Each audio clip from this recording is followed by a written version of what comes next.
kasih dan apresiasi kepada tim CMA FK Usakti dan bekerja sama dengan PT Utama Padma Quality atas inisiatif dan kerja kerasnya dalam menyelenggarakan kegiatan ini.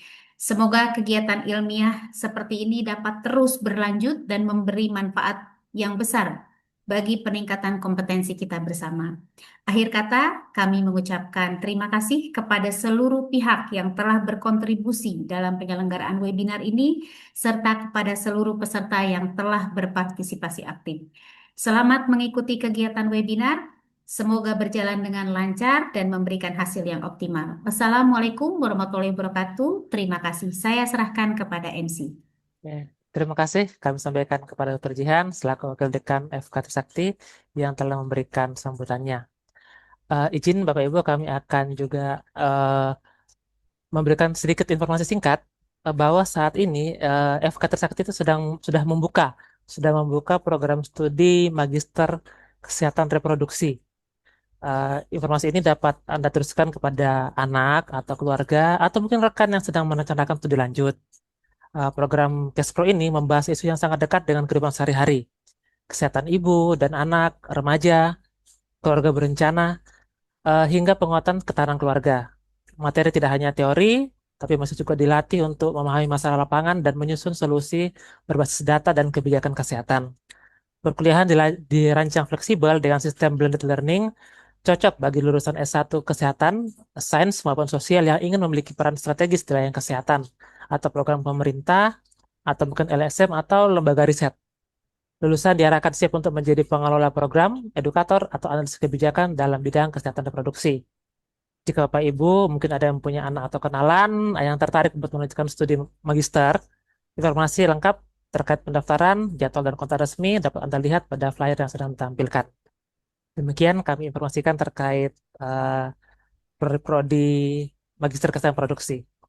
Sekarang sebelum kita masuk pada kegiatan selanjutnya, yaitu materi inti, izinkan saya memperkenalkan terlebih dahulu moderator kita pada hari ini, yaitu Bapak Dr.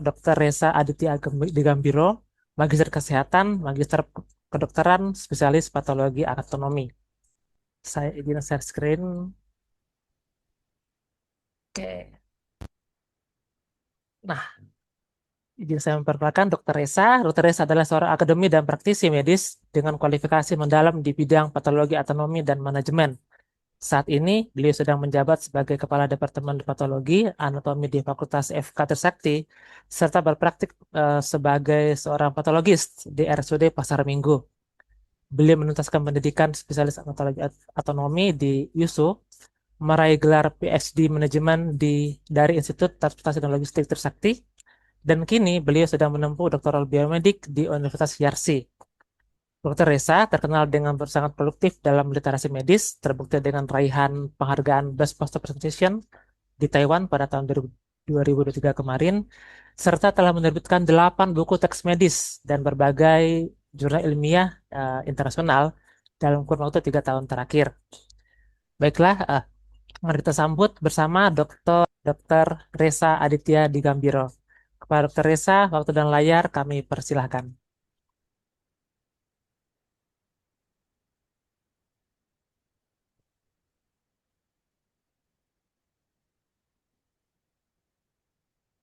Selamat pagi, Dr. Reza.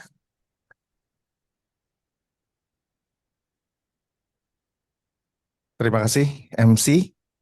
Uh, Perkenalkan, saya Reza Aditya Digambiro yang pada pagi ini akan memandu seminar kita ini yang bertajuk Health Emergency Management, Building Clinical and Community Resilience from Preparedness to Recovery. Tema seminar ini sangat terkait dengan kondisi yang belakangan ini terjadi, terutama di negara kita Indonesia yang baru saja menghadapi serangkaian bencana alam, sebut saja pasca banjir bandang di daerah Sumatera Utara, Aceh, bahkan hingga meluas hingga Sumatera Barat, yang telah merugikan dan bahkan menimbulkan korban jiwa dengan jumlah yang cukup banyak.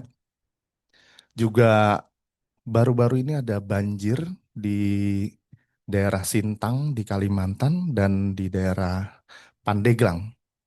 Nah, belum lagi riwayat seringnya gunung meletus yang kerap terjadi berbagai gugus vulkanik aktif di Sumatera maupun di Jawa, dan itu menimbulkan pertanyaan bagi kita, bagaimana kesiapan kita dalam menghadapi bencana alam yang kerap terjadi ini. Kita memiliki berbagai eh, pertanyaan yang ingin kita sampaikan kepada kedua narasumber. Oleh sebab itu, izinkan saya mengundang narasumber pertama. Silakan.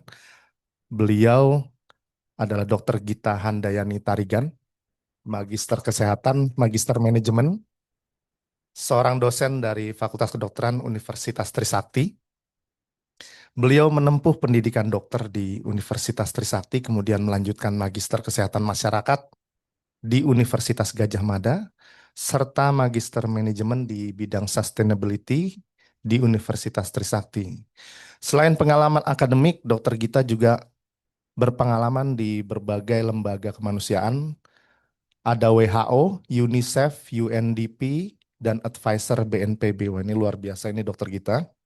Pada sesi ini, beliau akan membawakan materi tentang integrasi lintas sektor dalam disaster management dan peran kesehatan dalam penanggulangan bencana, serta kegawat daruratan kesehatan masyarakat. Dr. Gita, terima kasih sudah berkenan hadir. Waktu paparan kurang lebih 30 menit, nanti menit-menit terakhir kami akan ingatkan. Silakan untuk menyampaikan materinya.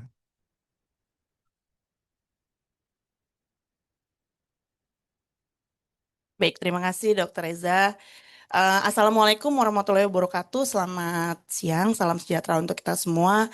Uh, Terima kasih atas kehadirannya, baik rekan-rekan, teman sejawat yang ada hadir melalui Zoom maupun yang hadir di kampus. Hari ini saya akan memberikan materi tentang integrasi sektor kesehatan dalam disaster management.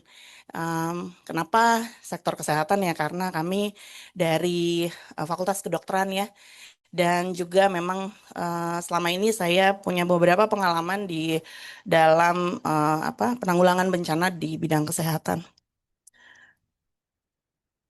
Baik, sebelum saya membicarakan tentang bencana, mungkin oke, ini adalah overview yang akan saya sampaikan. Ya, sebelum kita masuk di dalam topik bencana,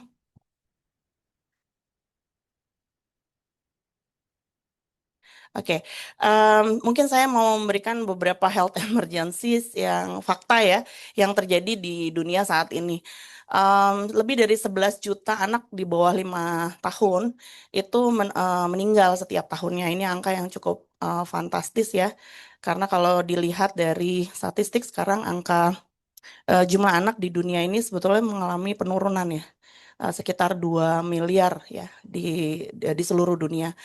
Yang anak yang terbanyak ada di negara India ya. Lalu kemudian 6 juta orang meninggal setiap tahunnya akibat dari penyakit-penyakit yang sebetulnya bisa dicegah ya. Kemudian belum lagi ini yang terkait dengan HIV AIDS ya, 6.000 orang dan 8.200 yang terinfeksi setiap harinya. Nah, kemudian ada sekitar 2,6 juta orang tidak memiliki basic sanitation. Ini juga masih menjadi isu yang dampaknya nanti bisa banyak sekali berdampak pada health emergencies ya. Kemudian lebih dari 1 juta orang tidak punya akses terhadap air bersih. Nah, kalau kita lihat dari Global Health Facts ini, kemudian kita bertanya terus kenapa bencana masih penting untuk dibicarakan ya. Masih relevan nggak sih kita ngomongin bencana saat ini ya? Faktanya, ternyata kalau kita lihat public health implication akibat dari bencana ini ternyata besar sekali ya, banyak sekali.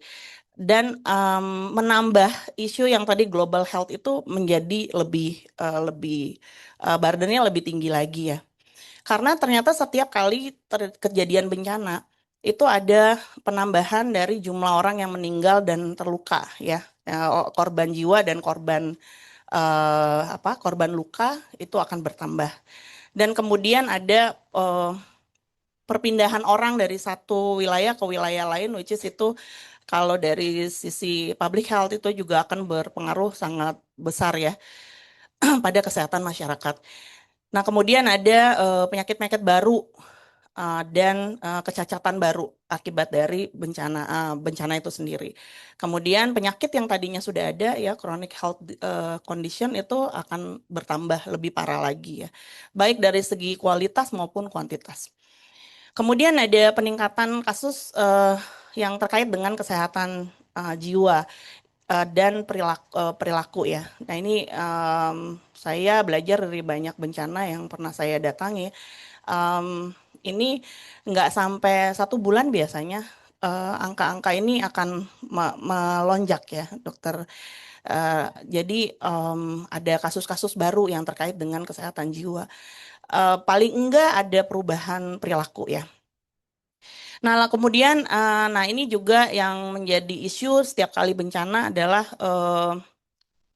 ancaman terhadap nutrisi ya, terutama ini pada kelompok rentan, baik anak-anak, orang tua maupun orang-orang yang menderita sakit, karena adanya keterbatasan akses terhadap makanan.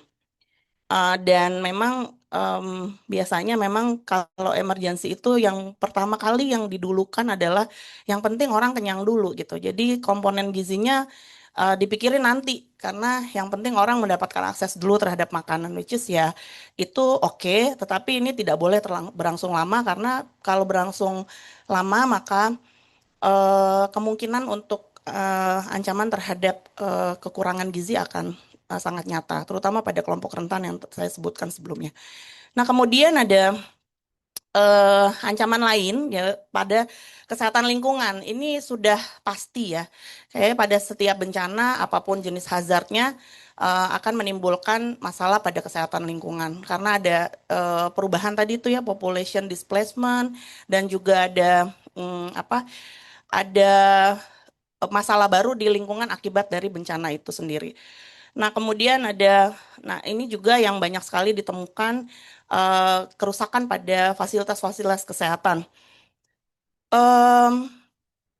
Kalau pada bencana-bencana itu tergantung besar kecilnya bencana ya, bisa ada fasilitas kesehatan yang sangat rusak sekali atau ya dia hanya rusak sebagian ya. Makanya biasanya kalau pada saat bencana kita langsung mengidentifikasi health facilities kita mana yang rusak berat, rusak sedang, rusak ringan ya. Dan ini biasanya didahulukan untuk diperbaiki atau dipindahkan supaya pelayanan kesehatan masih bisa berjalan.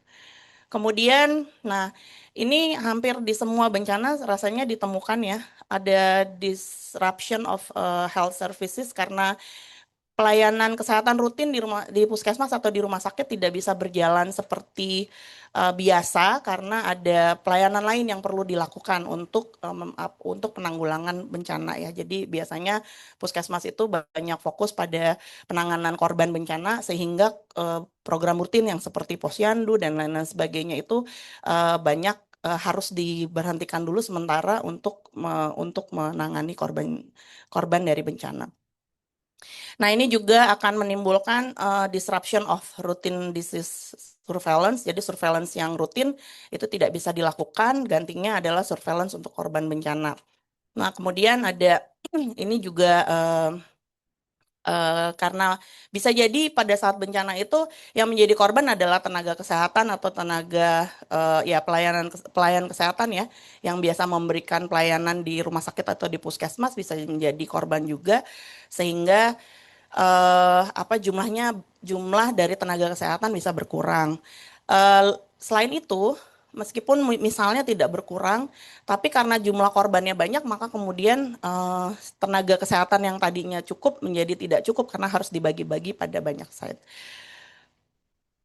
Nah, sorry. Hal ini semua akan menimbulkan akan berdampak pada health risk ya, jadi risiko pada kesehatan. Nah, kalau tidak ditangani dengan cepat, maka kemudian akan banyak sekali dampak dampaknya kepada kesehatan. Mungkin sebelum saya masuk lebih jauh tentang health risk, saya mau menggambarkan bahwa tadi kita lihat bahwa masalah dari sektor kesehatan tuh banyak sekali ya. Nah, itu sebabnya kenapa kalau di bencana kita harus berkolaborasi ya antar bidang gitu ya, antar sektor di kesehatan sendiri, karena ternyata ahli yang dibutuhkan untuk setiap kali bencana itu beragam gitu. Jadi tidak bisa ditangani oleh satu macam sektor saja gitu, tapi banyak sektor yang harus berkolaborasi ya. Nah, semuanya ada di bawah Health Emergency Management Unit. Jadi setiap kali bencana biasanya kita ada Health Emergency Management Unit yang akan berkoordinasi di bawah dinas kesehatan biasanya ya. Tergantung besarnya bencana, nanti apakah bencana itu di level provinsi atau di level kabupaten ya. Nanti kemudian dinas kesehatan yang akan mengkoordinasikan semua unit ini. Semua bidang ini. Nah, kalau kita bicara tentang health risk, risk itu sendiri ada satu rumus ya yang mengatakan bahwa sebetulnya besar kecilnya risiko itu tergantung pada besarnya hazard ya, which is hazard itu adalah apa saja tipe bencana atau besarnya bencana ya, tipe bencana dan besarnya bencana. Kemudian ada vulnerability atau kerentanan dan kapasitas ya, atau capacity. Jadi kalau kita mau risiko kita kecil, maka ya kita harus menurunkan kerentanan kita dan meningkatkan kapasitas kita ya. Jadi ini adalah rumusnya ya. Kalau kerentanan kita harus kita ukur juga ya, di satu daerah itu apa sih kerentanan kita, misal kita banyak sekali nih masyarakat di tempat kita, masyarakat rentannya banyak ya, banyak sekali penyakit kronis yang ada di wilayah kita, maka itu akan menambah dari kerentanan kita ya. Jadi makin besar kerentanan kita, maka risiko kita terhadap bencana itu akan makin besar. Nah, lalu kapasitas itu adalah kapasitas seseorang untuk coping disaster ya. Jadi kapasitas masyarakat untuk menanggulangi bencana itu sendiri. Nah, hazard itu tergantung pada apa tipe bencana yang terjadi ya. Ini adalah macam-macam bencana yang semuanya ada di Indonesia. Indonesia ini hypermarket of disaster ya. Kita suka nggak suka, kita tinggal di daerah yang ya you name it, ini kayak kalau sebutan orang Makassar mungkin Palu Gada ya. Apa lu mau gua ada.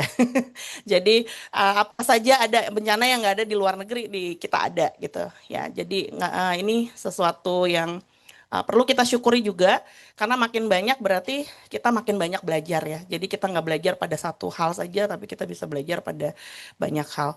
Nah, kembali lagi ke health risk tadi, ada hazard yang sebetulnya kalau kerentanannya tadi rendah dan kapasitas masyarakat kita atau kapasitas pemerintah kita itu cukup mumpuni, maka risiko itu bisa tetap kecil gitu ya. Tapi kalau misalnya hazardnya kecil nih, bencananya kecil sebetulnya ya, nggak terlalu besar-besar banget.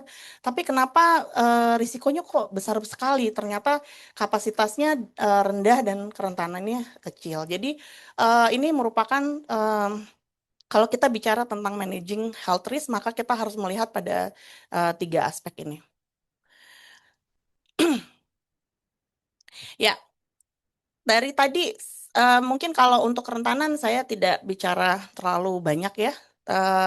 Tadi kerentanan, ada kerentanan fisik dan infrastruktur. Nah, tapi saya mau bicara mungkin lebih banyak pada masalah capacity ya. Jadi kapasitas untuk memanage health risk tadi. Kalau secara definisi, kalau kita bicara tentang health risk itu adalah national capacity, jadi kapasitas nasional untuk mengurangi risiko dari emergency situation yang terkait dengan kesehatan ya.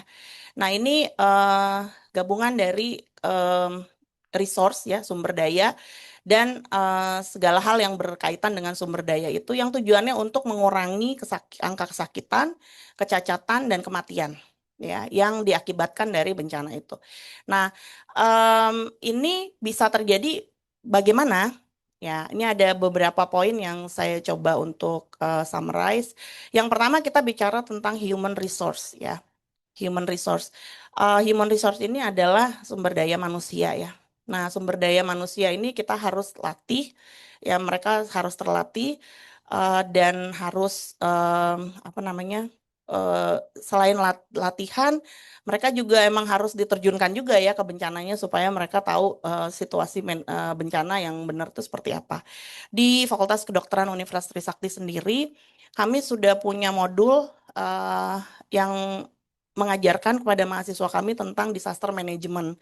Jadi setiap lulusan FK Trisakti itu mereka harus melalui modul itu ya. Jadi dan ada kuliah keterampilan dasarnya juga ya. Jadi saya boleh cukup bangga sama Fakultas Kedokteran Universitas Trisakti dan kita setiap kali bencana juga mengirimkan mahasiswa kita dan dosen kita ke daerah bencana supaya mereka experiencing ilmu yang mereka sudah dapatkan di perkuliahan.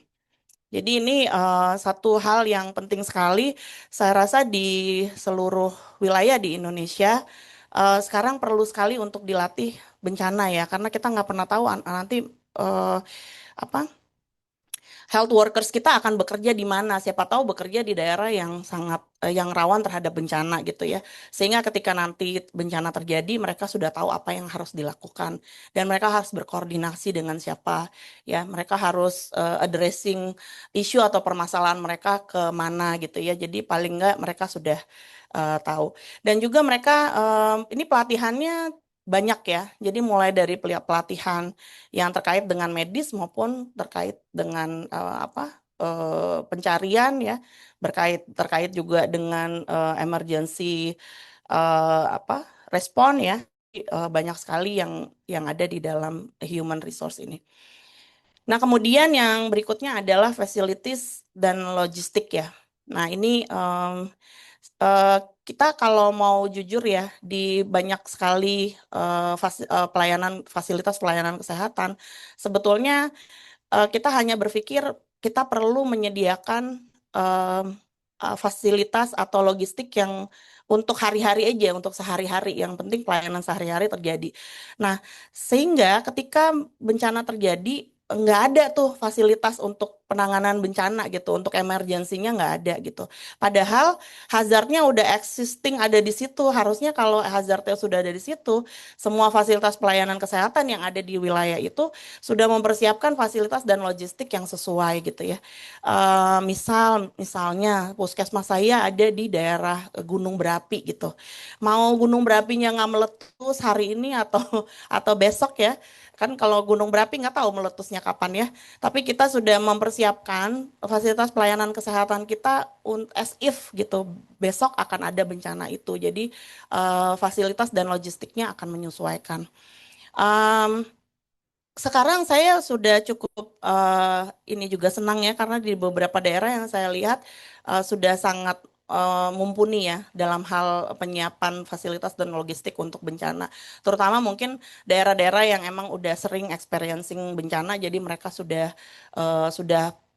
punya pengalaman sehingga mereka mempersiapkan. Nah, sekarang problemnya adalah pada fasilitas pelayanan kesehatan yang mereka belum punya nih, tapi sebetulnya hazardnya ada gitu, tapi belum pernah ada bencananya terjadi gitu. Nah, ini yang biasanya suka diabaikan ya fasilitas dan logistiknya. Nah, kemudian yang tidak kalah penting adalah sistem dan organisasi ya. Jadi tadi seperti saya mention di slide sebelumnya bahwa health sector ini banyak sekali ya. Jadi kita ngomongin di sektor kesehatan aja banyak sekali yang unit yang terlibat gitu ya. Kalau tidak ada sistem dan organisasi maka semuanya pada hari bencana itu akan chaos. Nggak tahu nanti kita harus komandannya siapa ya, jalur komandonya seperti apa gitu ya. Nah, ini yang perlu dipersiapkan dari awal dari sebelum bencana terjadi supaya ketika bencana terjadi sistem ini tinggal diaktifkan saja gitu ya. Memang kalau bicara tentang bencana, kadang-kadang kan kalau nggak terjadi, nggak ada yang perlu dilakuin gitu ya seolah-olah. Tapi pas saat bencana terjadi, ternyata kita butuh ini, butuh itu gitu. Nah ini yang kita sama-sama harus mempersiapkan justru sebelum bencana itu terjadi. Nah kemudian yang juga tidak kalah penting adalah komunitas ya. Jadi masyarakat kita ini kalau boleh dibilang, mungkin ini tipenya orang Indonesia ya, Dokter Reza ya. Kapok, habis itu tapi lupa kalau nggak terjadi lagi gitu. Ya, jadi pas lagi terjadi kayaknya inget nih, saya harus punya awareness, saya harus punya saya harus belajar gitu ya kalau bencana terjadi. Tapi ntar kalau lama nggak terjadi bencananya kita lupa lagi gitu. Jadi sebetulnya ini kalau tadi sistemnya sudah jalan, maka di pra bencana sebelum bencana itu terjadi masyarakat ini harus selalu diingatkan bahwa ini loh kita punya hazard ini nih di depan mata kita gitu ya. Sehingga mereka aware ya, sehingga nanti ketika bencana itu terjadi masyarakat tidak sudah tahu gitu apa yang harus dia lakukan. Bahkan bisa melakukan upaya pencegahan karena ada beberapa juga bencana yang sebetulnya bisa dicegah ya supaya tidak terjadi. Jadi awareness, partisipasi, resilience ini harus dibangun terus-menerus. Jadi ini proses yang harusnya berkesinambungan, tidak pernah putus gitu ya. Oke, saya coba summarize apa saja strategi yang bisa kita lakukan untuk kita bisa managing health risk ini ya. Tadi dari poin-poin yang sebelumnya sudah saya sebutkan. Saat ini sebetulnya nomor satu ya kita perlu melakukan risk assessment dan hazard mapping. Saya rasa ini sudah dilakukan oleh BNPB dan BPBD ya. Cuman mungkin perlu disosialisasikan lagi kepada masyarakat. Ini loh yang hasil risk assessment kita dan apa saja yang harus diketahui oleh masyarakat gitu ya. Lalu apa saja yang perlu dipersiapkan oleh masyarakat nih yang tidak kalah penting. Jadi melakukan assessment dan hazard itu satu hal. Nah, mensosialisasikannya ini hal yang lain lagi ya. Jadi jangan sampai data ini hanya data saja, tetapi masyarakat nggak tahu sebetulnya apa sih yang akan terjadi gitu ya. Atau apa sih hazard yang ada di sekitar dia gitu. Saya pernah melakukan sedikit survei kecil. Ternyata ada banyak sekali masyarakat nggak usah yang mungkin di daerah-daerah ya, kayak di kota-kota besar saja. Mereka bisa nggak tahu sebetulnya mereka punya hazard apa sih gitu ya. Nah, ini mungkin sosialisasinya harus lebih sering lagi dilakukan oleh BNPB supaya mereka tahu apa yang menjadi hazard dan apa yang harus mereka lakukan untuk sebagai persiapan. Nah, kemudian strengthening early warning system ini kalau dari sisi kesehatan juga harusnya setiap fasilitas pelayanan kesehatan dia punya early warning system ya. Jadi kalau kita bicara ini dalam konteks kesehatan, maka setiap fasilitas pelayanan kesehatan ya, ini sebetulnya harus punya sistem lagi yaitu untuk early warning system. Jadi kapan mereka harus melakukan apa ya? Karena early warning itu kan sebetulnya salah satu upaya untuk kita tahu duluan nih. Oh, risiko kita udah ada di depan mata, kita tahu duluan. Terus apa yang perlu kita lakukan sehingga tidak banyak korban jiwa dan korban luka. Nah, kemudian training, ya ini juga training ini juga perlu dilakukan terus-menerus ya secara simultan. Dan tadi kalau saya cerita di Fakultas Kedokteran kita ada tim bantuan medis, mahasiswa kita juga kita berikan training melalui itu dan juga mahasiswa kita juga kita berikan training ya melalui modul kebencanaan. Nah, kemudian ada health promotion dan disaster education.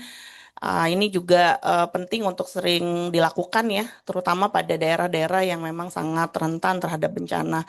Nah, kemudian ada rapid health assessment ini kita lakukan di awal ya ketika bencana terjadi kita lakukan rapid health assessment untuk apa?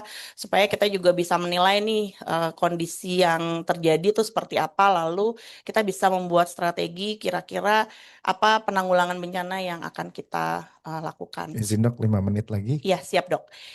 Lalu kemudian disease surveillance dan outbreak control. Ini tadi seperti saya mention di depan bahwa kalau kita ngomongin bencana akan ada muncul penyakit-penyakit baru ya dan KLB baru ya, kasus KLB baru. Maka surveillance ini menjadi penting sekali untuk kita lakukan lebih cepat, lebih baik ya supaya penyakit yang bisa dicegah tadi bisa kita ketahui lebih dini. Nah, sampai ke build back better health system. Nah, ini semua strategi ini kita harus melihat bagaimana sih existing public health condition yang ada di wilayah itu gitu. Jadi sebetulnya kalau public health conditionnya sudah baik ya, maka yang tadi saya mention strategi ini akan lebih mudah untuk di generate pada saat kejadian bencana. Tapi yang ada sekarang di banyak daerah existing public health conditionnya juga sebetulnya nggak bagus gitu ya. Jadi yang daily aja itu tidak baik sehingga ketika bencana terjadi ini makin kondisinya akan makin jelek gitu ya. Nah, mungkin ini slide saya terakhir saya memberikan summary ya. Indonesia ini sangat rentan terhadap health emergencies yang diakibatkan dari geografi kita ya, kondisi wilayah geografi kita, perilaku kesehatan kita, lalu ada potensi penyakit akibat kesehatan lingkungan yang masih rendah, dan kemudian healthcare infrastructure dan juga isu climate change ya. Lalu kalau bicara tentang kesehatan sendiri ya, ini mengintegrasikan intrasektor dalam kesehatan ini masih menjadi tantangan buat kita ya. Tapi saya lihat dari tahun ke tahun sebetulnya perbaikannya sudah semakin baik ya. Lalu kita membutuhkan kapasitas yang sangat kuat, yang besar untuk bisa memanage health risk ya di bencana. Nah, itu sebabnya kita harus saling berintegrasi ya untuk menurunkan angka kejadian kematian dan juga ke korban luka dan juga masalah penyakit-penyakit yang diakibatkan dari bencana itu sendiri. Nah, maka pada akhirnya collaboration dan kesiapsiagaan adalah kunci dari ketangguhan kita untuk menghadapi bencana. Mungkin itu materi saya, Dr. Reza, saya kembalikan. Terima kasih kepada Dr. Gita atas materinya yang sangat mencerahkan bagi kita. Baik, kita lanjutkan ke sesi kedua. Narasumber kedua kita adalah Dr. Riswandi, Magister Manajemen, yang saat ini menjabat sebagai Kepala Bidang Pengendalian Taktis dan Evaluasi Operasi di BNPB. Beliau berlatar belakang dokter dari Fakultas Kedokteran Universitas Trisakti dan melanjutkan Magister Manajemen. Beliau juga telah mengikuti berbagai pelatihan strategis terkait respon bencana dan jejaring komunikasi darurat. Pada sesi ini, Dr. Riswandi akan membawakan materi tentang kesiapsiagaan berbasis komunitas dan komunikasi resiko dalam kedaruratan kesehatan, langsung dari Aceh, penugasan beliau saat ini. Waktu pemaparan sekitar 30 menit. Kepada Dr. Riswandi, kami persilahkan.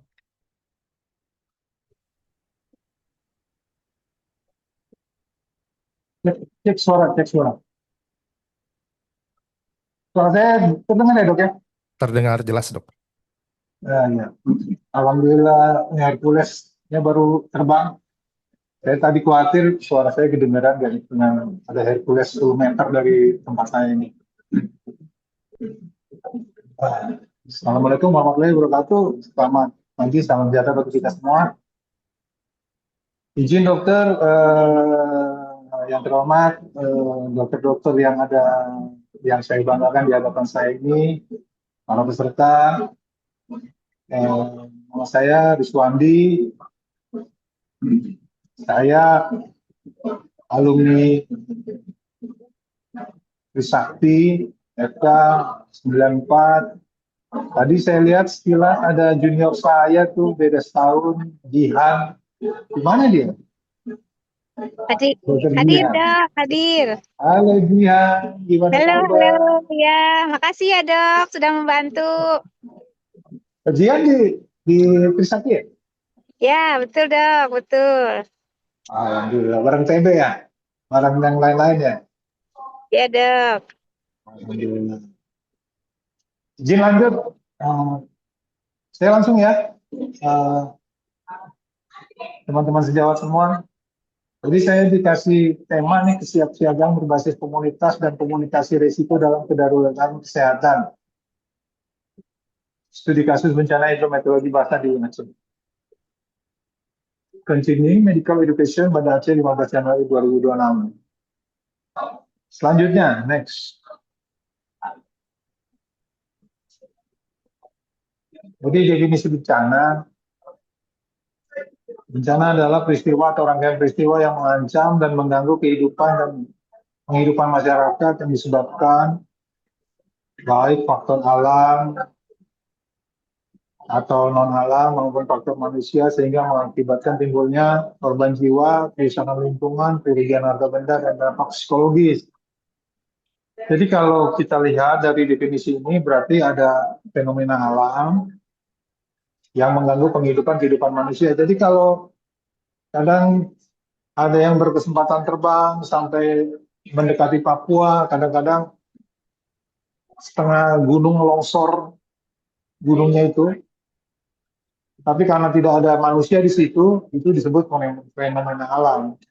Tapi karena tidak ada korban.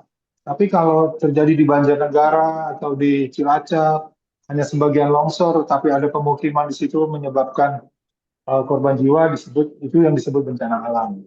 Lanjut.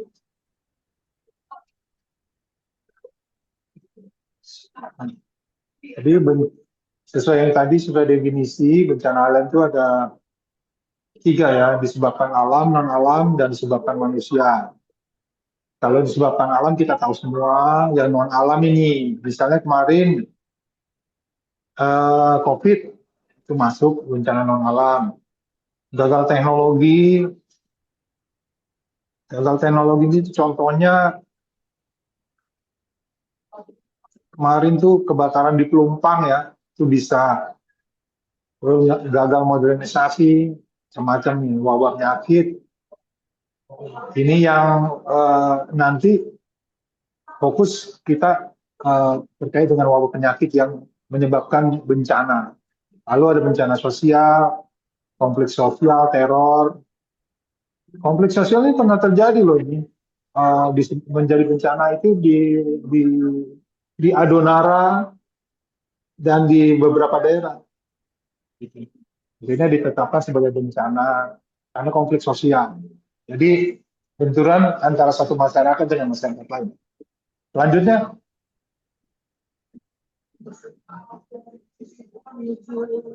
ya ini teorinya ya, manajemen kebencanaan itu ada 4 ya. Pertama, kesiapsiagaan, pencegahan dan mitigasi. Bila itu sudah dilakukan, berarti kita tuh mempunyai kesiapsiagaan. Sehingga ketika terjadi bencana, akan dilakukan manajemen penanggulangan bencana. Seperti saat ini yang terjadi di Aceh, Sumatera Barat dan Sumatera Utara. Ya, ini saat ini adalah saat tanggap darurat ya. Ini manajemen kebencanaan sedang dilakukan. Seluruh kekuatan nasional ini ada di Aceh. Lalu mudah-mudahan dalam waktu dekat kita beralih ke proses pemulihan. Yang kita lihat kemarin menegangkan ya di Tamiang, seperti di katanya kota zombie dan sebagainya. Saat ini sudah sangat jauh berbeda, sangat baik. Sehingga mudah-mudahan mohon doanya nanti ini mulai masuk ke masa pemulihan.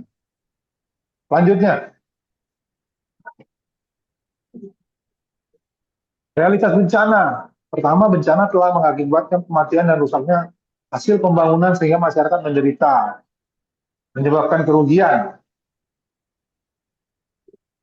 Setelah dihitung, bencana di Aceh aja bencana di 3 provinsi ini memerlukan biaya pemulihan sebanyak 61 triliun.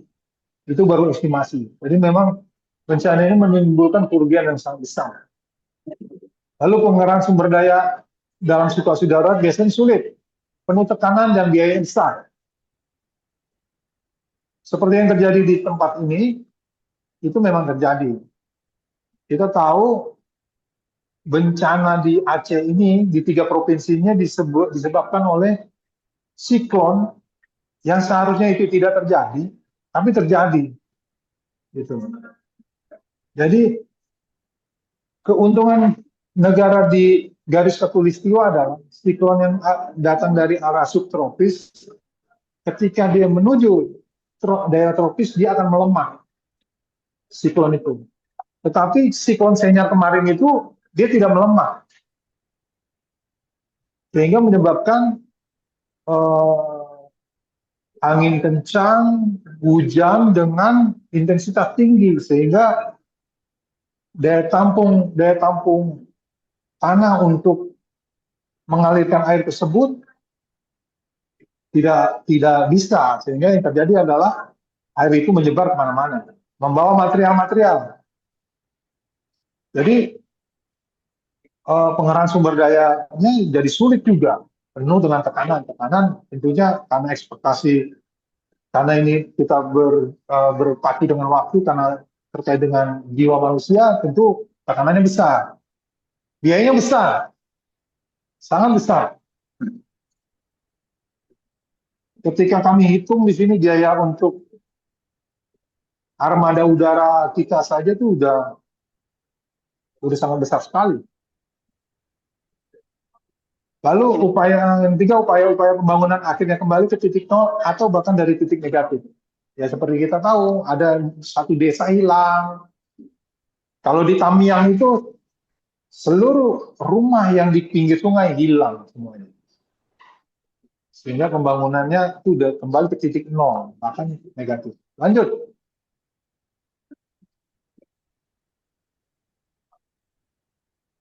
Ya ini sebenarnya tadi mungkin sekilas karena tadi saya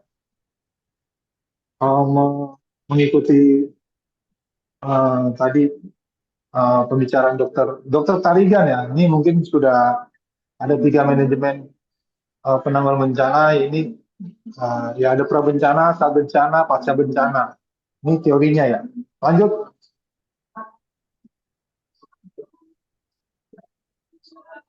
Jadi di saat bencana itu, seperti yang dilakukan di sini, kalau rekan-rekan lihat di background saya duduk ini adalah pos pendampingan nasional. Jadi kemarin ini Pak Prabowo RI 1 rapatnya di tempat saya duduk ini. Jadi bila terjadi bencana akan diaktifkan sistem komando penanggulangan darurat bencana. Ya, merupakan satu kesatuan upaya terstruktur dalam satu komando yang digunakan untuk mengintegrasikan kegiatan penanganan darurat bencana secara efektif dan efisien dalam mengendalikan ancaman penyebab bencana dan menanggulangi dampak pada saat keadaan darurat bencana. Tujuannya agar operasi mencapai target dalam satu komando, satu arah, satu tujuan dalam waktu yang singkat dan minim korban. Mengoptimalkan potensi dan kemudian kemudahan akses yang ada. Mencegah, meniadakan tumpang tindih pekerjaan di lapangan. Inilah yang saat ini pemerintah pusat, pemerintah daerah lakukan. Jadi semua sekarang kekuatan nasional berada di sini semua untuk mewujudkan sistem komando penanggulangan darurat yang terpusat dalam satu komando. Satu komandonya adalah presiden kita yang didelegasikan kepada saat ini BNPB. Nanti akan dibentuk Satgas, sudah dibentuk Satgas yang dikendalikan oleh Pak Mendagri, sudah bekerja juga. Sebagai informasi di Aceh, Sumatera Barat, dan Sumatera Utara, proses pembersihan sudah mulai dilakukan dan sekarang sudah mau mendekati selesai, di mana kayu-kayu dan lain sebagainya sudah dibersihkan. Sekarang prosesnya adalah pembangunan hunian sementara kepada para pengungsi, kepada penyintas yang kehilangan rumahnya. hunian sementara itu sedang dibangun, jumlahnya ribuan, sambil menunggu hunian tetapnya itu dibangun. Jadi hunian tetap itu nanti akan dikasih rumahnya permanen dalam sekian tahun, sekaligus tanahnya juga. Itu yang sedang dilakukan oleh pemerintah. Dan saat ini juga seluruh klaster-klaster penanggulangan bencana, baik klaster kesehatan, klaster pemulihan ekonomi, klaster pemulihan sarana prasarana, klaster pengungsian, semuanya sedang bekerja. Jadi perlakuan kegiatan penanggulangan bencana di 3 wilayah ini, termasuk Aceh ini, udah perlakuan nasional. Dan menurut saya, karena saya di sini sejak tanggal 27, dan ini termasuk yang cepat, dalam waktu kurang 2 bulan, ini hari ke-48. Kita sudah mencapai ke titik pembersihan, sudah mulai selesai, sedang dilakukan mengerahkan seluruh potensi anak bangsa, baik yang taruna-taruna, lalu ASN-ASN, dan semuanya sedang bekerja di sini, dan hunian-hunian sementara sedang dikerjakan. Orang-orang yang rumahnya rusak ringan sedang diberi bantuan, lalu selama mereka masih di dalam pengungsian juga kebutuhan dasar mereka tetap diberikan, dari sandang, pangan maupun papan. Lanjut. Selanjutnya. Ini dasar dari kita bergerak adalah Undang-Undang 24 2007 tentang penanggulangan bencana, terutama pasal 50 kalau kita lihat yang di highlight huruf H, komando untuk memerintahkan sektor atau lembaga. Jadi ketika bencana, BNPB menjadi komandernya. Lanjut. Ini juga dasar hukumnya, yaitu PP nomor 21 2008 pasal 24 huruf I. Dalam status keadaan darurat, Kepala BNPB atau Kepala BPBD sesuai kewenangannya mempunyai kemudahan akses berupa komando untuk memerintahkan sektor atau lembaga dalam satu komando untuk pengerahan sumber daya manusia, peralatan, logistik, dan penyelamatannya. Jadi karena keadaannya adalah keadaan extraordinary, perlakuannya harus extraordinary. Seperti contoh, ketika di dalam pengadaan biasa itu kita akan dibatasi 200 juta itu harus lelang. Tapi kalau dalam keadaan bencana yang sudah ditetapkan, kita mempunyai kemudahan-kemudahan akses, tetapi harus tetap akuntabilitas dan aset efisiensi, ajas efektif efisien dikedepankan. Jadi contoh di sini, yang beroperasi di sini adalah sudah 641 yang tercatat oleh saya, alat-alat berat.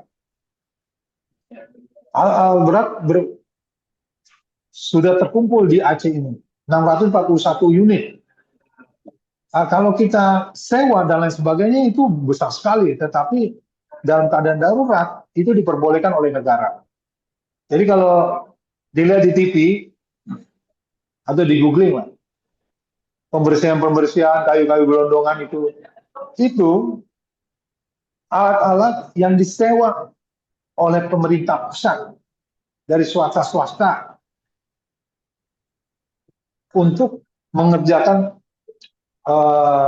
proses-proses pembersihan. Juga ada alat-alat dari pemerintah daerah. Saya ini ada di Lanutsim. Lanutsim ini yang mendistribusikan, kalau di awal kami mendistribusikan bantuan dari Jakarta nyampe ke Lanut, ke Banda Aceh, lalu kita distribusikan via darat atau via udara dan via laut. Dan sampai saat ini masih ada 31 desa yang tersebar di Aceh Tengah dan Aceh Gayo Lues itu masih terisolir. Jadi dia belum bisa dilewati oleh akses darat. Bisa akses darat, mereka harus jalan kaki karena memang letaknya di gunung-gunung itu kan daerah pegunungan loser. akses jalannya masih rusak. Dan gitu kita berusaha tembus, tetapi selama kita belum menembus itu, kita dropping logistik ke mereka melalui udara. Dan itu yang kami lakukan, dan percayalah dropping udara itu sangat membutuhkan biaya. Kami mendropping bantuan sebanyak 2 ton, nilainya mungkin ya 40 juta. Tapi biaya terbangnya 200 juta. Lanjut.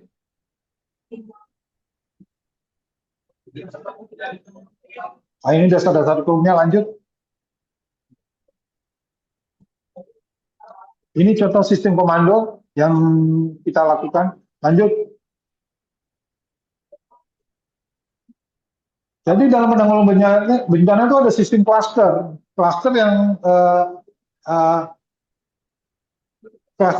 itu nanti yang akan bertugas di sistem penanggulangan bencana. Ada cluster. Lanjut. Nah, ini ada cluster kesehatan, ada cluster pencarian pertolongan, ada 8 cluster itu. Dan cluster kesehatan sangat membantu di bencana Aceh ini terutama, karena saya di Aceh ya. Karena kluster kesehatan itu yang dikomandoi oleh Kementerian Kesehatan, seginya pusat krisis kesehatan, Kementerian Kesehatan itu langsung turun, mereka mendropping obat-obatan, logistik, dan personil.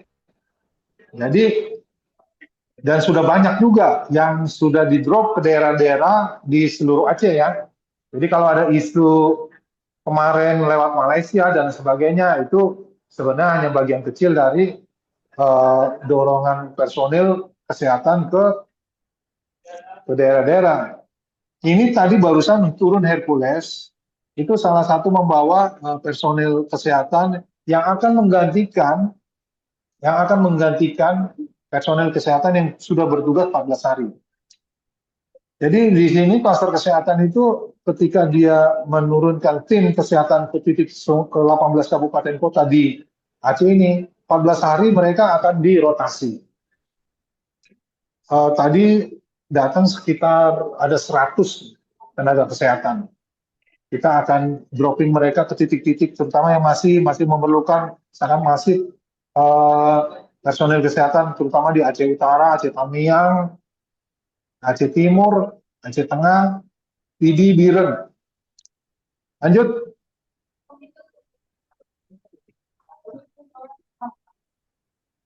Ini klaster-klasternya. Kalau kita highlight satu klaster kesehatan tuh, Pusat Penanggulangan Bencana Krisis, lalu Pusdokes Polri. Ada 8 klaster, ada klaster pencarian dan penyelamatan, klaster logistik, pengungsian, pendidikan, sarana nasional ekonomi. Lanjut.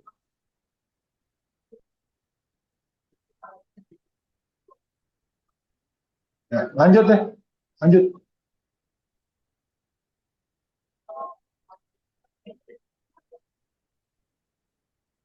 Ya, ini data wilayah yang terdampak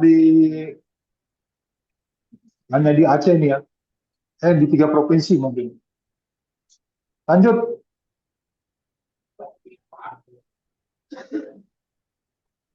Ini data vaskes yang terdampak di Provinsi Aceh dari awal beberapa rumah sakit tidak beroperasi sampai hari ini semua rumah sakit seluruh pelayanan kesehatan 99,9%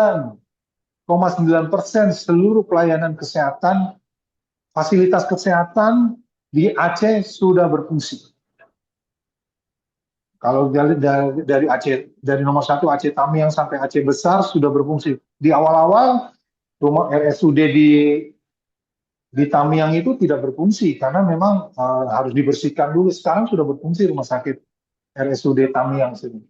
Setelah awal-awal kita pasok genset. Genset itu saya juga baru tahu ada genset sebesar rumah rupanya.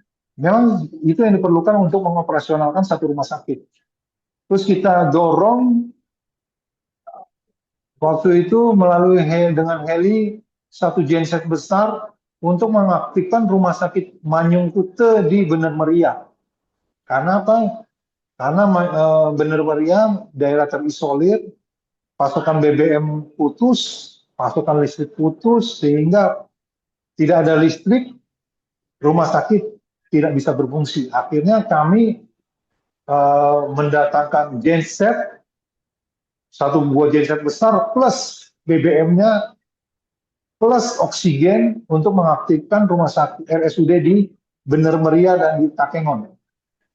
Dan hari ini semua fasilitas kesehatan di seluruh Aceh sudah berfungsi. Lanjut.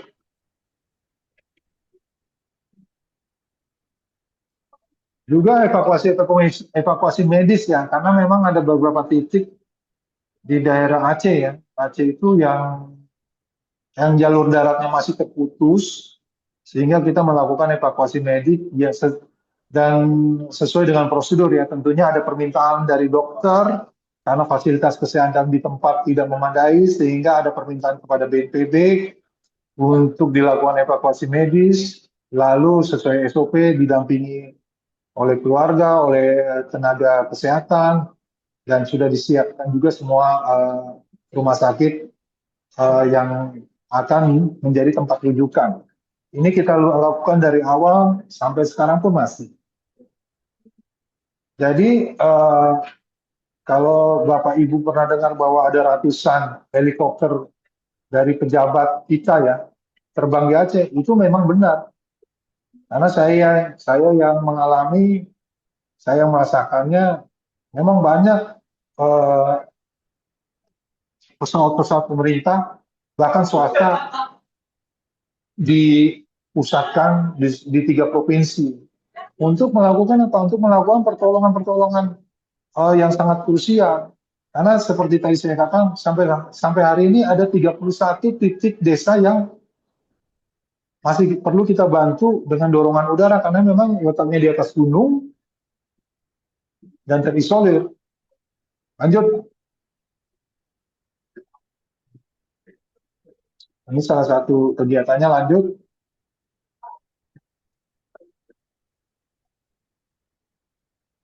Jadi semuanya bekerja sama, klaster kesehatan dengan ini yang menghandle ini adalah klaster kesehatan yang dikomandoi oleh Dinas Kesehatan Provinsi Aceh dan Pusat Krisis Kesehatan Kementerian Kesehatan. Lanjut. Lanjut. Oh, ya admin bisa tampilkan nggak yang tadi titik-titik yang saya minta tadi? Titik-titik drop logistik di Aceh. Bisa tampilkan?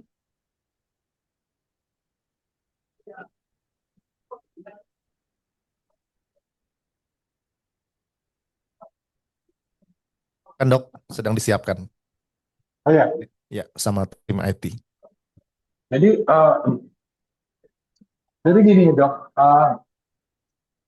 Aceh ini dampaknya, saya datang ke sini tanggal 28 November. Ada beberapa daerah Banda Aceh itu blank, mati lampu. Teman saya, Dokter Naila ini di sini kalau mati lampu bisa 5 hari ya. Di kota Banda Aceh aja lampunya mati, apalagi di titik-titik di awal ya, seperti daerah kabupaten kota di Aceh itu. Sehingga awal-awal itu kita buta, karena komunikasi betul-betul tidak bisa. Karena dampak dari longsor itu, banjir itu, infrastruktur listriknya rusak, karena jalannya rusak. Ya, ini saya ingin menampilkan, ya,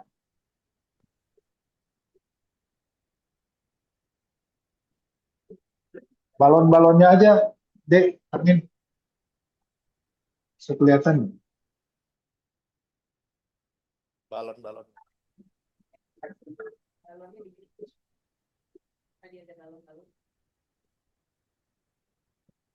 Jadi saya ingin menginfokan kepada kawan-kawan semua, teman-teman sejawat. Jadi pemerintah pusat itu dan pemerintah daerah sudah banyak berbuat untuk penanggulangan bencana di Aceh, Sumatera Barat, Sumatera Utara. Dengan mengerahkan seluruh kekuatan nasional di sini, termasuk dorongan-dorongan logistik via udara untuk membantu masyarakat mendapatkan logistik, terutama daerah-daerah yang masih terisolir. Jadi Aceh ini dampak dari bencana ini kalau menurut saya sudah setara dengan bencana 2004. Saat tsunami itu, Dok. Ya, betul.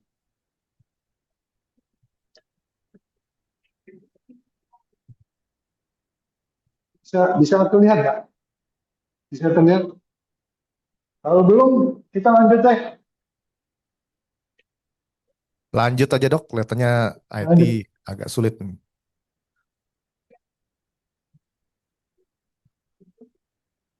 Ya, ini adalah relawan-relawan ya. ID juga relawan kesehatan baik dari pemerintah maupun entitas-entitas lain yang membantu penanggulangan bencana di Aceh, terutama di Aceh. Saya salut sekali dengan kawan-kawan ya, medis kita, baik dokter spesialis, perawat, bidan, apoteker, semuanya bersatu padu untuk membantu kawan-kawan kita di Aceh. Lanjut. Izin, Dok. Waktunya 5 menit lagi.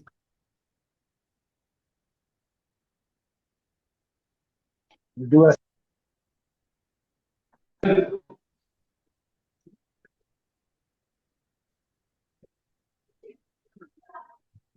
Lanjutkan.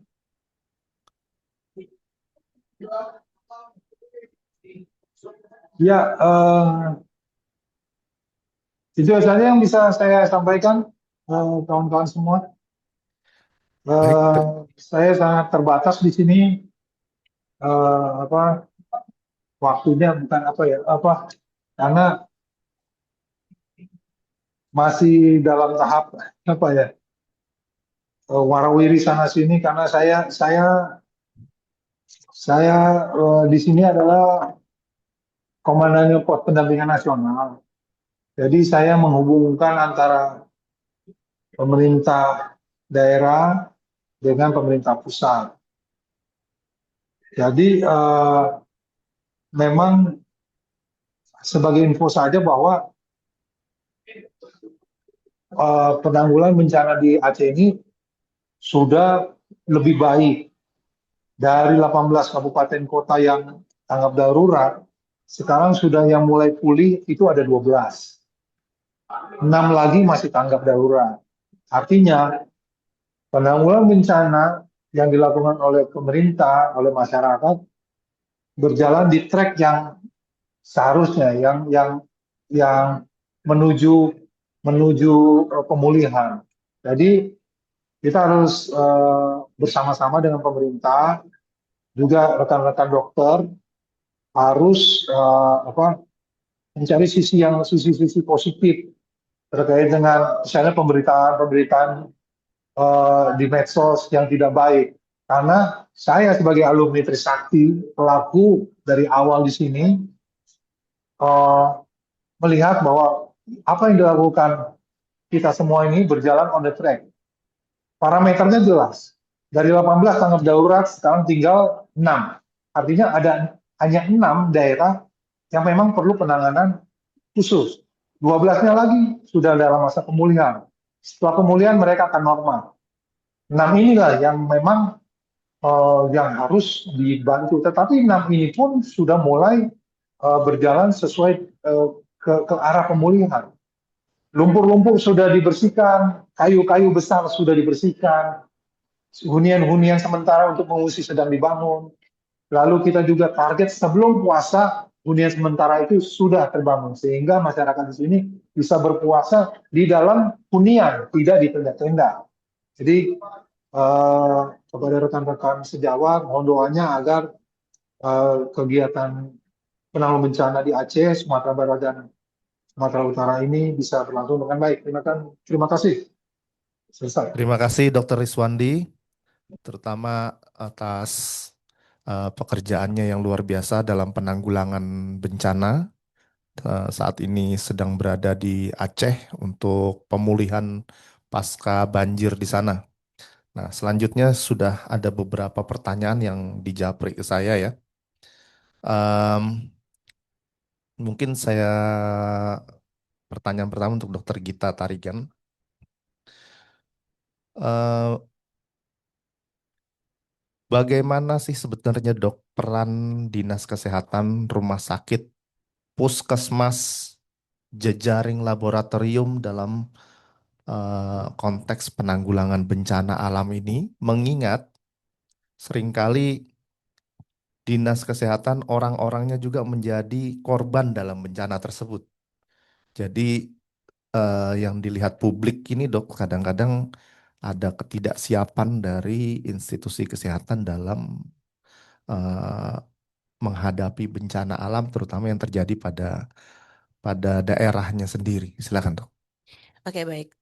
Em, jadi tadi seperti yang sudah dijelaskan juga oleh Dr. Riswandi, sebetulnya pada saat bencana komandannya itu kan adalah BNPB atau BPBD ya, depends on nanti besar bencananya. Biasanya kalau sudah melibatkan lebih dari satu provinsi maka akan diambil alih oleh BNPB gitu. Kalau dia di satu provinsi ya diambil alih oleh BPBD provinsi gitu ya. Berarti kalau sektor kesehatan kemudian akan apa? Akan digawangi oleh dinas kesehatan di situ. Perannya apa? Hmm, jadi peran dari sektor kesehatan tadi saya sudah cerita ya banyak sekali perannya dan tidak bisa dipungkiri pada saat bencana itu memang pada day one, day two gitu ya, apalagi kalau bencananya besar korbannya banyak itu kan masih meraba-raba ini apa dan seperti tadi Dokter Riswandi bilang bahkan berkomunikasi pun tidak bisa kan gitu ya. Pada banyak bencana juga memang SDM kesehatan itu jadi korban juga betul gitu. Nah, dia kadang-kadang juga boro-boro mikirin orang lain ya, mikirin dia dan keluarganya gitu ya, masih masih mungkin masih mencari keluarganya dan sebagainya. Nah, memang pada konteks bencana atau terutama bencana besar yang seperti yang kemarin di Aceh dan Sumatera Utara itu, memang harusnya ya peran SDM dari luar itu lebih dominan ya karena memang mereka itu menjadi korban juga gitu. Jadi itu sebabnya di hari pertama juga sebetulnya BNPB sudah langsung membuat daftar ya berapa kebutuhan dari tenaga medis dan untuk di wilayah mana dan sebagainya itu pasti sudah didistribusikan oleh BNPB gitu. Nah, kalau eh, menurut saya di semua daerah dan setiap bencana itu nanti kasusnya akan berbeda-beda satu dengan yang lainnya ya. Jadi kalau bencananya besar ya otomatis akan tadi konsepnya seperti itu. Tapi kalau pada bencana-bencana yang kecil saya perhatikan karena SDM-nya juga banyak yang mungkin tidak terdampak, ya penanggulangan bencananya juga akan bisa lebih cepat gitu ya. Memang kalau dalam konteks bencana semua pasti masyarakat itu matanya tuh matanya ke Dokter Wiswandi pasti ya. Jadi semua orang menunggu nih ke BNPB mau melakukan apa gitu. Terus apa saja yang apa namanya? Apa saja yang dibutuhkan dan biasanya relawan juga udah mendesak-desak ya. Ini ada kebutuhan nggak? Ada kebutuhan kita udah mau pergi ke sana gitu. Luar biasanya sebetulnya orang Indonesia ini ya. Saya perhatikan bencana kapanpun dimanapun itu pasti relawan dari luar daerah itu banyak sekali ya. Saya percaya waktu kemarin waktu terjadi di Aceh kemarin juga itu berbondong-bondong pada register gitu ya ke BNPB berapa banyak tenaga medis yang bisa dimanfaatkan gitu.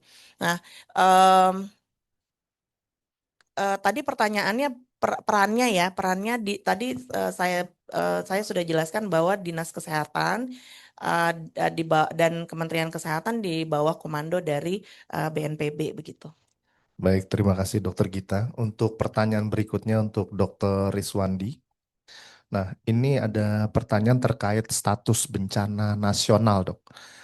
Kapankah seharusnya sebuah bencana tersebut dinyatakan bencana nasional? Karena kemarin itu kan sudah 3 provinsi, Dok, yang terkena. Jadi mengapa belum dinyatakan status tersebut sebagai bencana nasional? Itu yang pertama. Dan yang kedua, untuk koordinasi relawan dan bantuan masyarakat ini, bagaimana cara BNPB mengaturnya, Dok? Untuk agar bantuan tersebut tidak menumpuk di satu lokasi saja, tapi bisa terdistribusi secara merata. Demikian, Dok. Terima kasih. Jadi 2 pertanyaan ya, Dok ya. Iya. Pertama, bencana nasional. Kedua, distribusi supaya jangan menumpuk. Jadi, kalau nanti ingatkan yang nomor 2, saya kadang-kadang nomor 1 terus jawabnya. Siap. Jadi bencana nasional itu, sepanjang saya jadi pegawai ya, hanya ada 2 bencana nasional. Pertama COVID. Kenapa COVID bencana nasional? Karena memang penghidupan seluruh bangsa ini terancam. Dari Sabang sampai Merauke. Saat ini ada 38 provinsi. Ya. Kalau setengahnya dari 38 itu 19 ya. Angka-angka itu juga bisa menunjukkan bencana nasional atau tidak. Yang bencana nasional kedua itu waktu PMK, penyakit mulut dan kuku.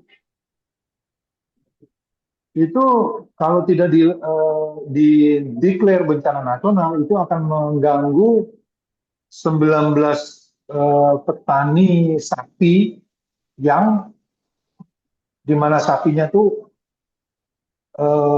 ada 19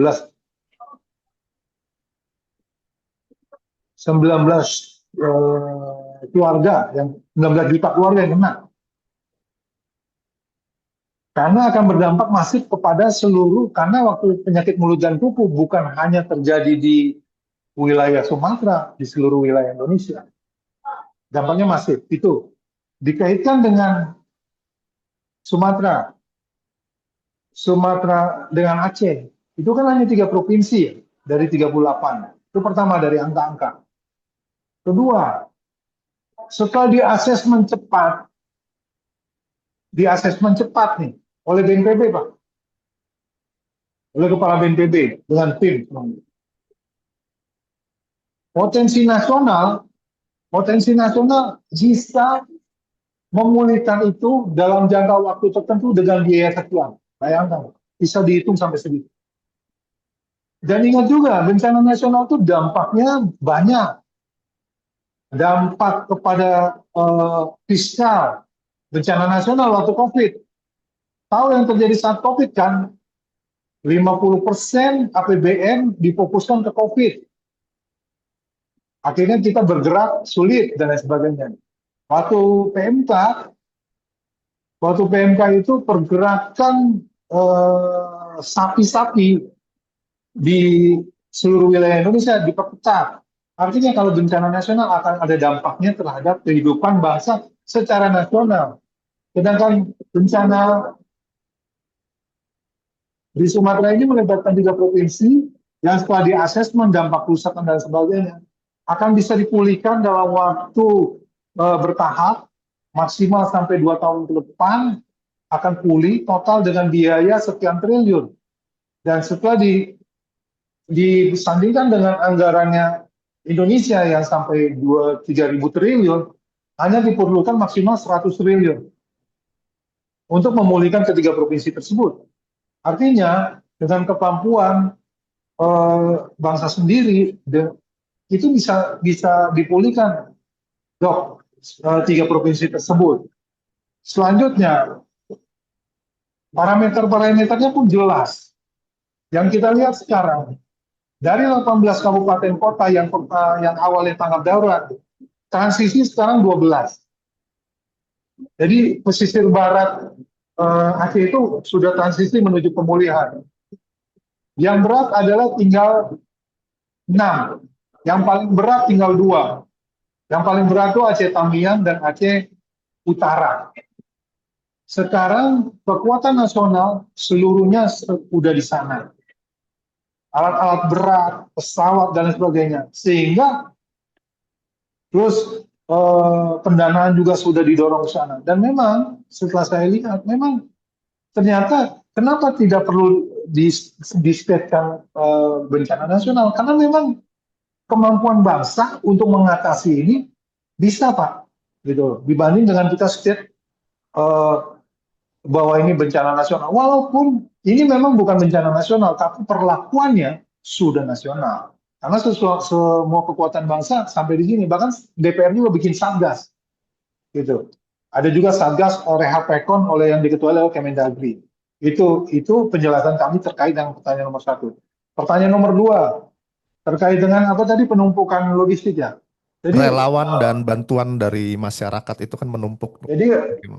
Jadi kalau relawan, kami kalau di posko itu ada namanya Dex relawan, tapi biasanya relawan tuh langsung melapor. Kalau kita berbicara di forum ini terkait dengan relawan kesehatan, tenaga kesehatan itu sudah pasti tahu. Dia akan melapor ke dinas kesehatan atau ke pos kesehatan terdekat. Dia akan melapor, saya mempunyai ini, kemampuan saya ini, saya dokter dan lain sebagainya. Nanti akan diarahkan oleh klaster kesehatan.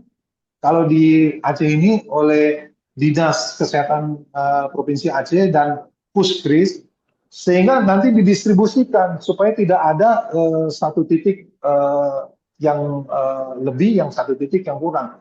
Dan bahkan kami menerbangkan loh tenaga-tenaga kesehatan itu ke Aceh Tengah, ke Medan Meriah, gitu. Ada kawan kami itu Dr. Redi ya, dengan tim intinya ya, dari Trisakti kalau nggak salah ya. Karena dia datangnya dari Medan, ya kami arahkan ke Tamiang aja. Karena ke Aceh itu ke Banda Aceh masih jauh kan. Jadi relawan-relawan kesehatan itu yang apalagi bila tergabung dalam satu organisasi, mereka sudah pasti akan tahu. Mereka akan kemana melapornya dan penugasannya kemana. Dan logistiknya pun harus kita pikirkan. Dan keamanan mereka pun sudah dipikirkan. Dan sekarang kalau lihat dari data Kementerian Kesehatan, itu ribuan tenaga kesehatan yang selalu silih berganti disebar ke seluruh lokasi. Dan kami juga punya SOP, dia hanya bekerja 14 hari. 14 hari itu harus dirotasi. 14 hari bekerja di daerah penugasan, mereka harus dirotasi, diganti lagi. Seperti saat ini tadi turun dari Hercules itu kira-kira ada sekitar 60-an tenaga kesehatan yang akan disiapkan menuju ke Tamiang dan Aceh Utara. Mungkin itu rotasi untuk menggantikan rekan-rekan yang sudah 14 hari bekerja. Terus yang menumpuk, logistik yang menumpuk. Jadi mekanisme pendistribusian logistik itu bottom up dia, dari bawah ke atas. Jadi berdasarkan permintaan para camat, para kepala desa, lalu diminta ke gudang logistik. Saat ini donasi dari masyarakat sudah mulai menurun, sehingga pengadaan logistik semuanya kebanyakan dari pemerintah pusat dan pemerintah daerah. Jadi mekanismenya adalah logistik itu diminta dari daerah, dari camat, dari kecik, lalu setelah itu akan kita bantu melalui logistik yang ada di gudang. Nah, pasti kita akan terhentak juga ketika kemarin ada kasus Biren, logistiknya menumpuk. Katanya itu bukan logistik menumpuk, itu adalah buffer stok yang akan dikirim-kirimkan ke daerah. Kan itu gudang logistik. Logistiknya, ya gudang itu memang tempat logistik, gitu loh. Kalau nggak disalurkan, seharusnya kalau tidak disalurkan, gudang itu akan sampai ke luar-luar itu. Jadi keputusan pemerintah pusat dan provinsi untuk memenuhi gudang-gudang logistik saat ini. Dan gudang-gudang logistik itu juga yang menyalurkan ke kecamatan-kecamatan, dan mekanismenya sama berdasarkan pemerintahan dari kecil-kecil, dari kepala-kepala desa meminta, lalu meminta ke gudang logistik, lalu kepala gudang sesuai pengesahan dari komandan lapangan akan memberikan logistik itu sesuai dengan permintaan yang disampaikan. Jadi sampai saat ini yang saya tahu tidak ada penumpukan logistik. Yang ada adalah logistiknya penuh, Pak, di gudang-gudang. Karena memang kebijakan pemerintah penuhi logistik itu untuk keperluan masyarakat. Jadi logistiknya di gudang penuh, tetapi di desa-desa itu sudah tersalurkan juga, sehingga nanti logistik ini akan reguler, tiap hari akan didistribusikan ke masyarakat. Dan itu terjadi di 18 kabupaten kota di seluruh Aceh. Bayangkan, dari 23 kabupaten kota di Aceh, 18-nya kena bencana. Dan kalau dokter lihat, dokter mungkin lihat ya di kasus Biren yang logistiknya penuh. Bayangkan tuh, pemerintah pusat mengadakan logistik sebanyak itu. Jadi walaupun di gudang logistik, namanya gudang logistik, tempat penyimpanan logistik, tetapi tidak berarti di situ ditumpuk dan tidak disalurkan, tidak. Itu disalurkan. Dan kita dari BNPB itu, dari pemerintah pusat selalu melihat keadaan tersebut. Dan memang setelah dikonfirmasi ke pemerintah Biren, tidak ada yang namanya penumpukan logistik. Memang namanya aja gudang logistik, tempat penempatan logistik di situ. Tetapi logistiknya selalu reguler, tiap hari disalurkan ke seluruh daerah di Biren. Begitu, Dok. Baik, terima kasih Dr. Iswandi atas penjelasannya. Saya akan berikan kesempatan untuk 3 pertanyaan terakhir. Ini ada 2 untuk Dr. Iswandi dan 1 pertanyaan untuk Dr. Gita. Mungkin saya berikan untuk Dr. Iswandi terlebih dahulu dan Dr. Gita sebagai penutup. Yang pertama, Dok, bagaimana regulasi BNPB terhadap bantuan dari negara asing? Karena kemarin kan ada penolakan terhadap bantuan dari negara asing, bagaimana regulasinya dan untuk kedepannya. Dan yang kedua, bagaimana kesiapan dari BNPB untuk isu gempa megatrust ini yang sudah sering didengungkan ini, Dok, megatrust yang katanya gempa yang maha dahsyat begitu, Dok. Terima kasih. Untuk Dokter Gita, sebagai pertanyaan terakhir, ini kan sering sekali masih terjadi banjir yang terus-menerus di daerah yang sudah mengalami penggundulan hutan. Nah, bagaimana sebaiknya yang harus dilakukan dari pandangan akademisi untuk mengintegrasikan supaya sifatnya pencegahan ini? Terima kasih, Dok. Silakan Dokter Wiswandi. Dok, izin, Dok. Tadi yang nomor 1. Baik, yang Baik. pertama tadi, bagaimana sikap dan regulasi BNPB terhadap bantuan dari negara asing untuk bencana yang terjadi di Indonesia? Oke. Jadi harus dipahami, harus dibedakan bencana, isunya bencana nasional atau bencana provinsi, lalu isu ketiga bantuan asing, ya. Jadi mau ada bencana nasional, mau ada bencana, kalau pemerintah tidak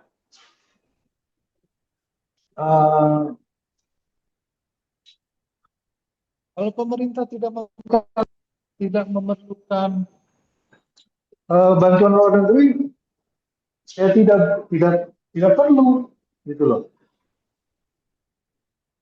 Jadi bantuan asing itu tergantung keperluan kita.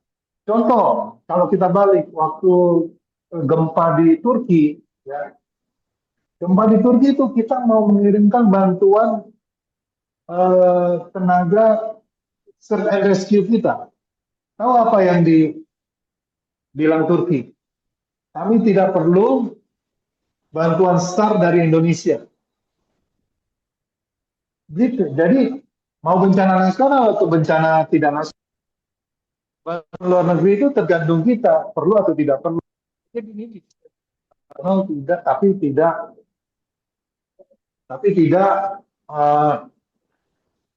kita perlukan. Nah, terkait dengan Aceh dan 3 provinsi ini, ya sesuai dengan analisa bahwa memang dengan kemampuan bangsa kita mampu untuk menyelesaikan ini tanpa perlu bantuan luar negeri. Itu jelas. Dan itu adalah arahan dari komando atas. Tetapi kalau ada individu ke individu membantu, misalnya ada temannya dari luar negeri membantu, itu hitungannya individu ke individu. Nggak apa-apa itu. Namanya sih mau bantu Aceh, temannya yang ada si Andri yang ada di Aceh, ya nggak apa-apa, diterima saja. Tapi bukan government to government. Karena government Indonesia tidak pernah meminta bantuan dari luar negeri yang di-step oleh Kementerian Luar Negeri. Itu prinsipnya. Jadi kita tidak pernah meminta bantuan dari luar negeri melalui Kementerian Luar Negeri karena memang kita mampu untuk mengatasi masalah ini. Terkait dengan individu ke individu berat Malaysia, ya itu hitungannya adalah individu ke individu. Gitu loh. Jadi warga negara Malaysia mempunyai pertemanan dengan orang Indonesia, dikasihlah. Jadi bukan government to government ya, itu yang harus kita pahami gitu loh. Sampai saat ini kita memang mampu untuk menyelesaikan dengan kekuatan sendiri bencana ini. Tadi yang kedua apa ya dok? Izin sama. Ya, jadi yang kedua, bagaimana kesiapan BNPB untuk menyiapkan sekiranya terjadi gempa megatrust? Oh ya, megatrust itu kan adalah gempa yang diikuti dari tsunami ya. Titiknya itu ada di yang paling besar tuh yang Mentawai ya. Tetapi kesiapannya adalah kita sebenarnya kalau di titik-titik yang akan terjadi megatrust itu udah kita siapkan terkait dengan peningkatan kapasitas masyarakat di sana. Contoh kalau di Mentawai itu kita latihkan reguler terkait dengan apa yang akan dilakukan bila terjadi peringatan terhadap megatrust. Itu selalu kita lakukan. Terus monitoring terhadap gejala-gejala awal dari megatrust. Sampai saat ini, karena kalau kita bicara megatrust, kita biasanya akan bicaranya ke Mentawai. Karena memang di situ yang secara ilmiah disitulah titiknya. Tetapi di Mentawai itu dan daerah sekitar Sumatera, pantai barat Sumatera itu kita sudah tinggikan kapasitasnya. Lalu kita bangun-bangun juga titik-titik tinggi tuh. Jadi titik-titik evakuasi, jalur evakuasi, jadi pelatihan-pelatihan, jadi mitigasi dan kesiapsiagaan masyarakat di sekitar pantai Sumatera Barat dan Mentawai itu sudah kita latihkan dan periodik juga. Juga kita siapkan alat-alat sebenarnya di situ. Dan monitoring terhadap potensi gempanya juga kita lihat, karena kalau kita lihat beberapa kali terjadi gempa-gempa di sekitar Mentawai itu merupakan pelepasan energi yang kecil-kecil, sehingga energi yang akan dilepaskan itu tidak tiba-tiba sekaligus besar. Dan kalau kita lihat, karena memang letak negara kita di cincin api dan pertemuan antar lempeng, ya kita harus beradaptasi dengan keadaan ini. Megatrust adalah isu yang tidak bisa kita hindari. Karena apa? Kita memang berada di daerah megatrust. Tetapi yang kita bisa lakukan saat ini meningkatkan mitigasi, dan itu sudah dilakukan oleh pemerintah pusat dan pemerintah Sumatera Barat terutama ya. Karena kalau kita bicara sekali lagi bicara isu megatrust itu Mentawai, lebih kepada Mentawai karena itu titik yang rawannya. Dan seperti yang saya sudah lihat, saya sudah lakukan juga, masyarakat Mentawai sudah paham itu. Jadi gempa itu sendiri adalah peringatan dini. Kalau kita lihat dari pelatihan yang ada, ketika terjadi gempa, masyarakat Mentawai itu udah langsung otomatis dia akan lari ke atas. Dia tinggalkan semua. Anak-anak, ibu-ibu, orang dewasa akan berlari ke satu arah ke satu atas. Jadi dia akan nggak akan cari dulu anaknya, dia akan nggak cari dulu istrinya, karena istrinya dan anaknya pun ketika gempa terjadi dengan peringatan dini pertama, semuanya berlari menuju titik yang paling tinggi. Itu yang kesiapsiagaan mitigasi yang telah dilakukan. Juga alat-alat kita perkuat di titik-titik tersebut. Jadi sekali lagi kalau kita isu megatrust itu ya lebih kepada titiknya di Mentawai, gitu Pak. Dan semua peningkatan kapasitas terkait dengan kesiapsiagaan untuk mengantisipasi megatrust sudah dilakukan oleh pemerintah pusat, juga pemerintah daerah, terutama pesisir pantai barat Sumatera itu. Demikian kira-kira. Terima kasih. Terima kasih. Silakan Dokter Gita. Pertanyaan terakhir nih sebetulnya tidak dokter banget ya. Tapi saya coba menjawab dari sisi akademisi ya. Jadi kalau kita bicara soal banjir dan bagaimana mitigasinya, saya rasa kita harus kembali pada teori tadi bahwa risiko sama dengan hazard dikali kerentanan berbanding dengan kapasitas. Jadi kalau saya pelajari sekarang, berarti kan kita punya hazard ini adalah bencana apa? Banjir ya. Tapi itu bisa jadi risiko tidak menimbulkan risiko apabila kerentanan kita itu rendah dan kapasitas kita tinggi. Bagaimana caranya membuat kerentanan rendah? Nah, ini mungkin pemerintah perlu belajar banyak sama Belanda. Ya, Belanda itu negaranya depannya air, belakangnya air, ada laut, ada sungai. Ya, negaranya itu terkepung dengan air, tapi mereka bisa nggak ada banjir loh. Nah, mereka membangun teknologi sedemikian rupa agar negaranya nggak banjir, karena mereka tahu bahwa ketika banjir terjadi di negara tersebut, mereka akan kehilangan setengah dari populasi mereka, which is itu apa mereka tidak inginkan ya. Lalu kemudian sumber daya yang harus dikeluarkan ketika bencana itu terjadi, mereka tahu bahwa itu very costly gitu.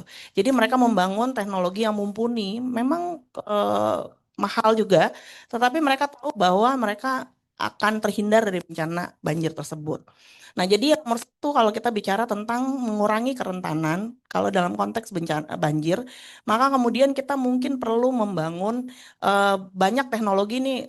Ini it's a calling for mungkin akademisi ya yang di bidang itu ya, engineering, we have banyak banget ya ahli-ahli yang terkait dengan itu. Mungkin BNPB perlu menggandeng akademisi untuk membuat satu teknologi supaya banjir ini tidak terjadi.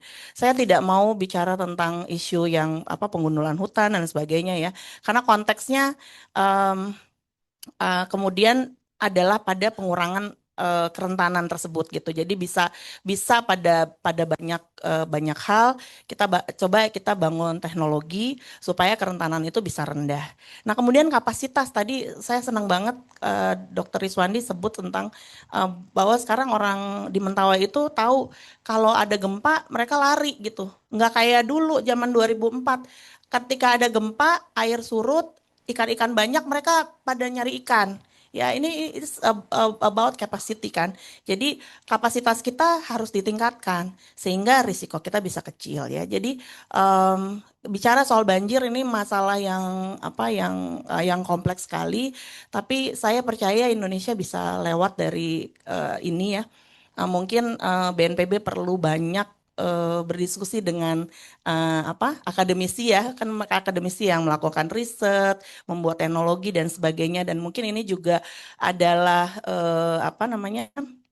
calling untuk kita di akademisi di universitas bahwa ada kebutuhan ini ya, kebutuhan teknologi ini untuk kita bisa coping this disaster. Mungkin itu. Baik. Bapak Ibu dan rekan-rekan sejawat sekalian, kita sudah sampai di penghujung acara. terima kasih banyak untuk Dr. Gita dan Dr. Iswandi atas paparannya. Izinkan saya merangkum beberapa poin terkait diskusi kita pada hari ini. Yang pertama, integrasi lintas sektor dan manajemen resiko pada saat bencana alam itu sangat-sangat penting. Kita perlu blueprint nih yang penting pada saat terjadinya bencana, ke depannya bagaimana. Dan yang kedua, tentunya komunikasi yang efektif diperlukan agar masyarakat tahu apa yang harus dilakukan ketika terjadi bencana alam atau sebelum terjadi bencana tersebut. Baik, untuk selanjutnya saya kembalikan kepada MC untuk LMS, Camcast, dan lain sebagainya bisa dilihat di kolom komentar beserta link absensi. Assalamualaikum warahmatullahi wabarakatuh. Salam sejahtera bagi kita semua. Makasih. Terima kasih Dr. Resa sudah memandu acara webinar dengan sangat baik. Bapak Ibu yang kami hormati, para peserta webinar yang kami kasih pula, demikianlah rangkaian kegiatan webinar daring pengelolaan darurat kesehatan, membangun ketahanan klinis dan komunitas dari kesiapsiagaan hingga pemulihan telah kita ikuti bersama. Kami berharap bahwa pengetahuan yang kita peroleh pada hari ini bisa kita terapkan pada lingkungan kita masing-masing, dan tempat kerja ataupun di rumah kita. Angka kecil seperti penyusunan rencana darurat, simulasi rutin, dan komunikasi lintas sektor kiranya bisa memberikan dampak yang nyata untuk ketahanan layanan kesehatan. Kami mengucapkan terima kasih kepada para narasumber atas paparan yang sangat jelas dan aplikatif. Terima kasih juga kepada moderator yang telah menjalankan acara ini sehingga diskusi dengan sangat terarah. Terima kasih juga buat kepada seluruh peserta yang telah mengikuti acara dari pagi hingga pada selesainya. Sebelum meninggalkan webinar, pastikan bahwa Bapak Ibu semua telah mengisi daftar hadir dan menyelesaikan proses pada pelataran sehat. Pada hari ini kami akan membuka sampai pada nanti malam ya, pukul 23.59. Mohon diselesaikan agar sertifikat dapat keluar dengan baik.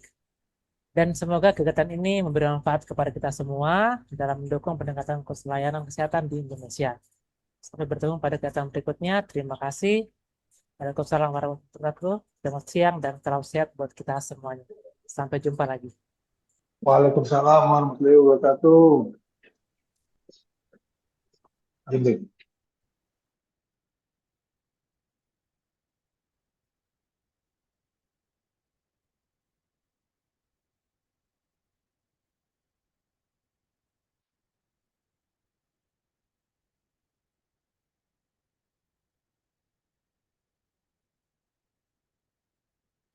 Terima kasih.